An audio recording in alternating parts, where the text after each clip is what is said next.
Hey everyone, welcome to Craven Something Scary, where it's all horror all the time. Now before we dive into this Scream 3 breakdown, please smash that thumbs up button on this video as it really does help out the channel, and it also helps other Scream fans find this video.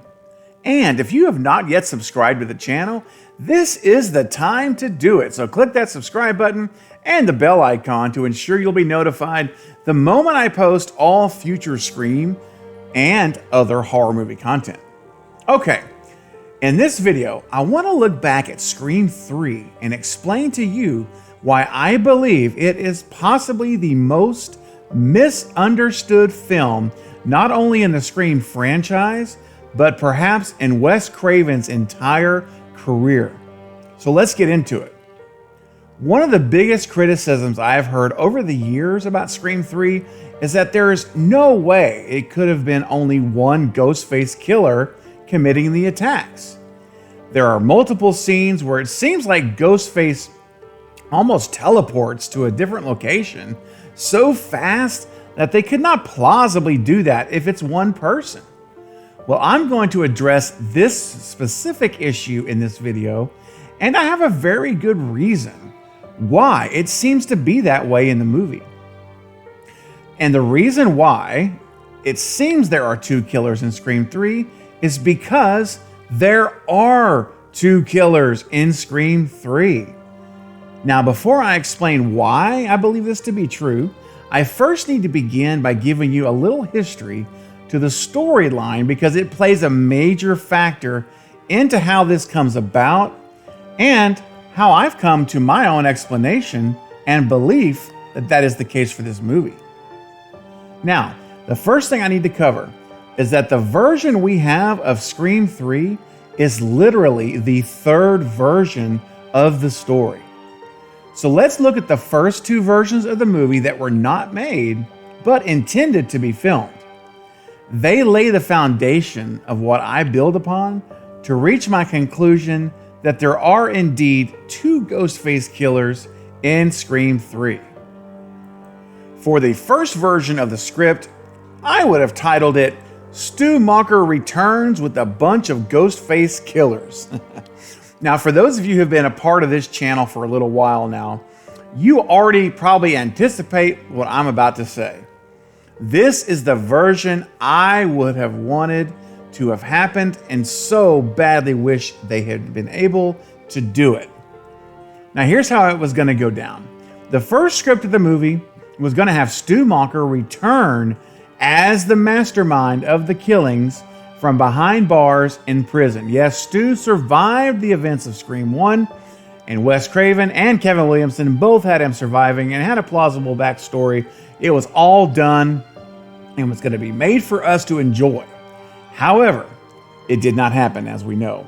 But there was going to be a cult-like following of high school kids who were basically fans of Stu and communicated with him regularly to the point where they became followers of Stu, and he manipulated them into a revenge plot to be multiple Ghostface killers attacking people, going after Sydney and the whole OG3. And at the very end, like in the finale, when you think all these kids are dead, they all stand up, and it was all a fake out, and they're there to kill them. It was going to be a whole big thing, and that was what the original ending in the film was going to be. And I think it would have been an amazing movie. I so wish we could have seen that from Wes and Kevin. It was a brilliant idea, but unfortunately and rightfully, they had to scrap the idea after the Columbine tragedy. It just made sense for all parties involved. The studio, Wes and Kevin, they all said, no, we got to rewrite this. So they couldn't use it for the movie. Now, what's interesting though, is Kevin Williamson actually sold that idea since he couldn't use it in the film. He sold it to Fox, the Fox TV network, and they turned it into a television show titled The Following, and it ran for 3 seasons. So if you've never seen that, you can go and watch it online. You know, the usual suspects of streaming platforms. Go check it out. Google it. It's called The Following, and it's 3 seasons. It's really good, and it basically you will see what they intended Scream 3 to be. Very much similar thing. Now, here's the thing. Wes and Kevin worked together on writing a totally new story for Scream 3, having scrapped that version. So now we have version 2 of the script, and I would simply title this one, And Then There Were Two. So the second version of Scream 3 that Kevin and Wes put together was very much the same story that we have now in the final version, with one huge change. They had written this version with Roman still being the mastermind and a Ghostface killer, but they also had a second killer who was going to be the character Angelina Tyler, who was the Sydney role in Stab 3. Now, she was going to be Roman's secret girlfriend and accomplice in the killings. Wes presented this script to the Weinsteins, who were, of course, head of Dimension Studios at the time, and they pushed back on the idea of Angelina being Roman's girlfriend and the Ghostface killer. They didn't like it, and they basically said, no, scrap that idea, come back with something else. So Wes told them, okay, fine. We'll only have one Ghostface reveal. We will not have her appearing as Roman's girlfriend. So, boom, they said yes, and that brings us now to the final version we have to this day of Scream 3. Now, for this version of the film we have now, I would title this Wes Craven's Revenge. That's right, and I'm going to explain. There is a reason why I believe there were indeed two Ghostface killers in Scream 3. Now, you may be asking, why did I title this final version of the script Wes Craven's Revenge? Well, I did that because of the way Wes shot this movie. That's right. The very thing that people say to criticize the film is actually visual proof that there are two killers. You got to remember, nothing Wes Craven ever did when it comes to filmmaking was by mistake, or it was never unintentional.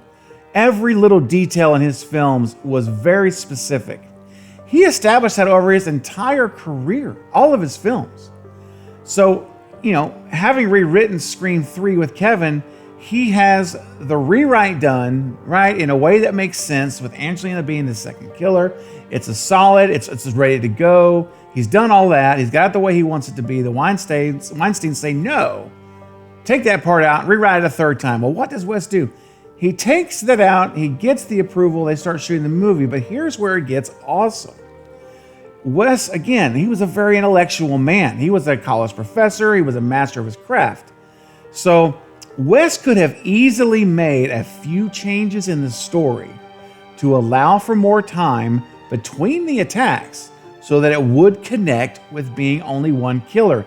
That would not have been hard to do, guys. He could have done that. But he did not do that. He filmed this entire movie as if there are two Ghostface killers. And the reason he filmed it this way on purpose is because he is telling us there are two Ghostface killers. Look at what I'm showing you on the screen. I am telling you right now, I'm visually telling you there's two killers. You see, what Wes did was he made the movie he wanted to make. And instead of there being two Ghostface reveals, he simply chops off the reveal. And we have just one, which is Roman at the end. However, he kept two killers in the movie. Now think about this. He filmed the movie he wanted to make while doing what he had to do to get approval from the Weinsteins. This was a brilliant move on his part.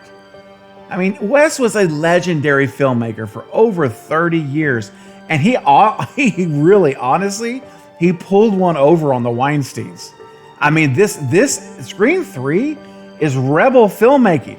I'm telling you, this so many people they don't see this.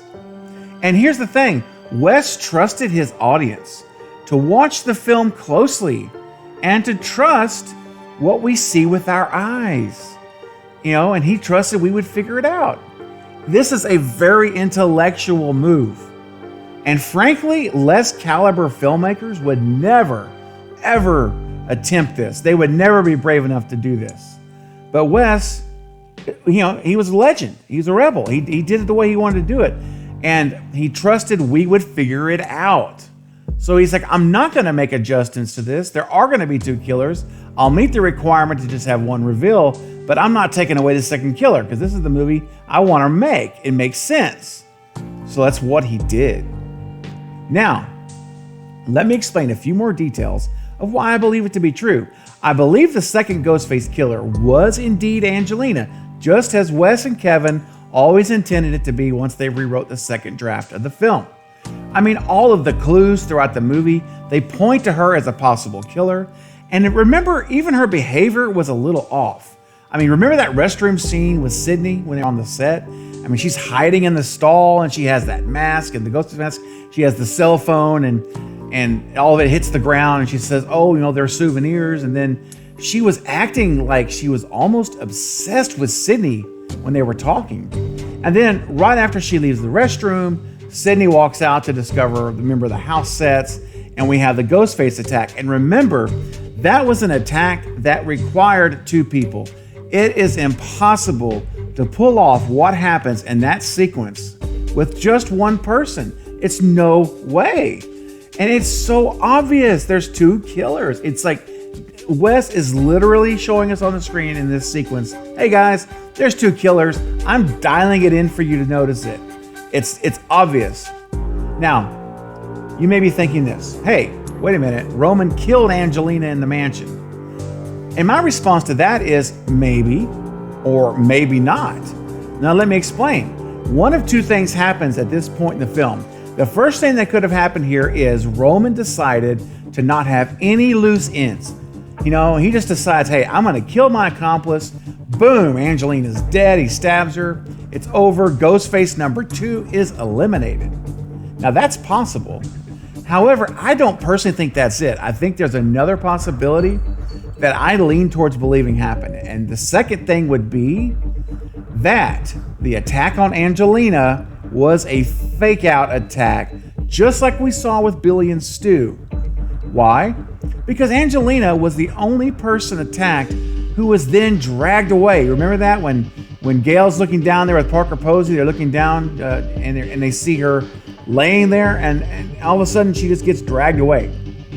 And I'm like, hold on a minute, what's up with that? That is very, very suspicious. And I've always thought down deep that if Angela and Roman were together as a couple, as they were Wes had intended to be, if it was a fake out stab and she was alive, then Roman could have just been dragging her to another room where she would change clothes, sneak out, and wait for Roman to meet up with her at a later time when he finished with Sydney. So check this out, guys. Angelina might have been the first ghost face killer in a Scream film that actually got away with it. They were actually never ever caught. Now, you might also be thinking, hold up, if she got away, why is there no mention of her in Scream 4? Like zero?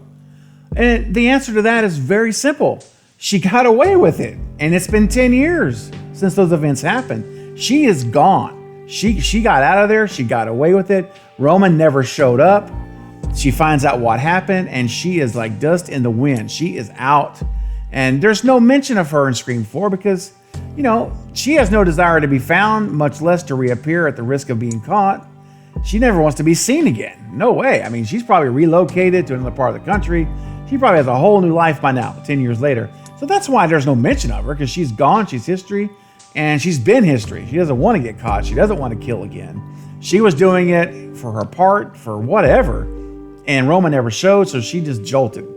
That is really what I think happened in that situation. It just makes the most sense, really. I mean, I think this. Look, many of you I know will probably not agree with this, and that's okay. But I believe that when you put all the information together, you consider everything I discussed, and you take into account the brilliance of Wes Craven and the huge chance he took in filming the movie this way to trust us as his fans, as the audience, to understand what he's doing here. When you take all that into effect and into an account, I believe it does just make the most sense. All right, guys, that's everything I wanted to cover in this video. But as it is with every video, I want to begin a discussion with you in the comments below right now. What do you think about my theory of two killers in Scream 3? I want to hear your opinions, thoughts, your ideas, and how do you think it could have worked? You know, do you think that my idea was a good one? Could it have worked? Or do you have a better one? Maybe you have a different way that it could have happened. I want to hear all your thoughts. I love our discussions. I enjoy our banter back and forth in the comments. It's great. So go ahead and start leaving your comments below right now so we can discuss it. Well, that's it for this update. I'll be back soon with more Scream and other horror movie content. And don't forget to like and subscribe. And until next time, this is Craven Something Scary, where it's all horror all the time. Thank you for watching.